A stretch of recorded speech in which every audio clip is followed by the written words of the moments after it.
Sebulan lebih berlalu sejak peristiwa tewasnya Brigadir Joshua atau Brigadir J, tapi masih banyak kepingan cerita yang tertinggal dan belum terungkap. Tak lain karena terlalu banyak melibatkan kebohongan.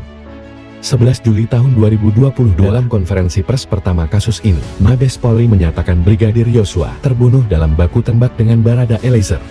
Dalam dugaan Polri, Barada Eliezer melindungi Putri Chandrawati selaku istri Irjen Verdi Sambo dari pelecehan seksual yang dilakukan Brigadir Joshua. Karopenmas Divisi Humas Polri, Brigjen Ahmad Ramadan menyatakan Brigadir Joshua melepaskan 7 tembakan, dibalas 5 tembakan oleh Barada Eliezer. Namun, ada sekian banyak kejanggalan dari kelanjutan kasus ini. Dari hasil pemeriksaan Komnas HAM, beberapa kejanggalan dari cerita kronologis diakui oleh Verdi Sambo sebagai skenario yang ia rancang sendiri. Saudara FS ini, dia pada pokoknya mengakui 2 hal. Pertama, dia mengakui bahwa dialah otak pembunuhan atau penembakan saudara Joshua. Yang kedua, dia mengakui dialah otak yang merancang obstruction of justice dengan misalnya mengubah TKP, menghilangkan beberapa barang bukti seperti dekorasi CCTV, alat-alat komunikasi, dan lain-lain, termasuk juga mengkondisikan supaya orang-orang yang menjadi saksi kunci itu memberikan sebagaimana skenario yang dia mau buat. Itu diakuinya sebagai rancangan dia, dan setelah itu semua dia siapkan alat pendukungan. 9 Agustus tahun 2022, Kapolri akhirnya mengumumkan tidak ditemukan fakta peristiwa tembak-menembak.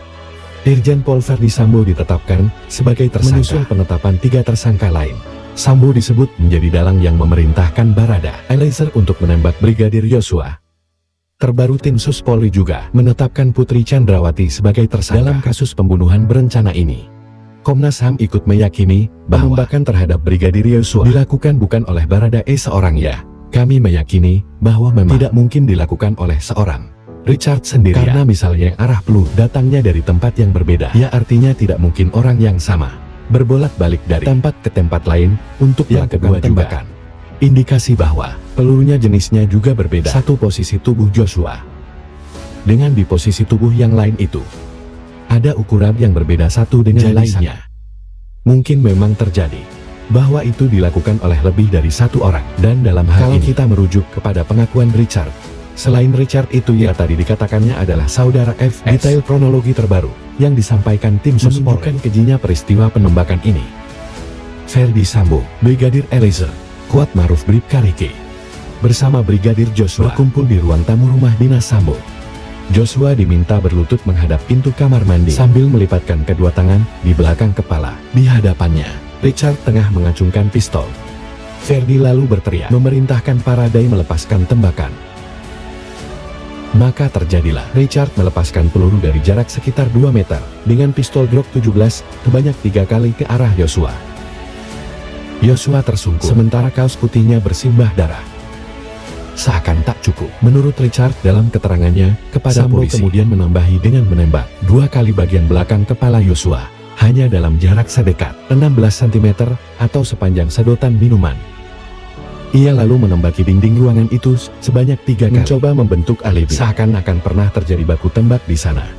Terakhir, Sambo mengoleskan sisa jelaga dari sarung tangan hitam tangan jenazah Joshua demi melengkapi narasi kebohongannya. Puzzle ini belum terangkai lengkap. Kepingan yang diperoleh kadang menuntun pada gambaran lebih utuh, kadang malah menenggelamkan kita pada kebingungan baru. Akal sehat kita berkali-kali coba dipermainkan, mirisnya justru oleh penegak hukum yang harusnya memastikan kebenaran menjadi pemenang. Mari kita kawal tanpa jenuh fakta-fakta dari berbagai kepingannya. Jangan pernah lupa, di negeri ini sudah terlalu banyak puzzle yang tidak selesai.